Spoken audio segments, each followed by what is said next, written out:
2024 সালকে বিদায় জানানোর জন্য এত কিছু আয়োজন। তো 2024 সালকে বিদায় দেব, আবার নতুন বছর 2025 সালকে স্বাগত জানানোর জন্য আমাদের এফএক্স ফুটওয়্যারের পরিবার থেকে তো এখানে বেলুন ফোলানোর আয়োজন করতেছে। তো সেই আয়োজনটাই একটু ভিডিও করে জাস্ট আপনাদের মাঝে উপহার দেওয়ার জন্য ভিডিওটি করলাম। তো আপনাদের কাছে ভিডিওটি ভালো লাগলে অবশ্যই লাইক, কমেন্ট, শেয়ার করবেন অন্যদেরকে দেখানোর জন্য। তো আসলে আজকে বিকাল থেকে এফএক্সে সুন্দরভাবে বেলুন ফোলানোর কাজ চলতেছে। তো আগামীকাল সকালে আর কি পুরা সেকশন বা গেটের সামনে সব জায়গাতেই বেলুন দিয়ে একেবারে ভরা থাকবে। তো সেই জন্যই এখানে বেলুনের কাজ হচ্ছে। তো সেটাই একটু ভিডিও করলাম আপনাদের মাঝে।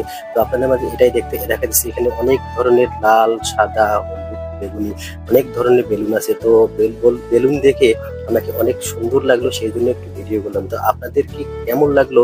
তো আমি এই ভিডিওটা করতেছি মূলত কাটিং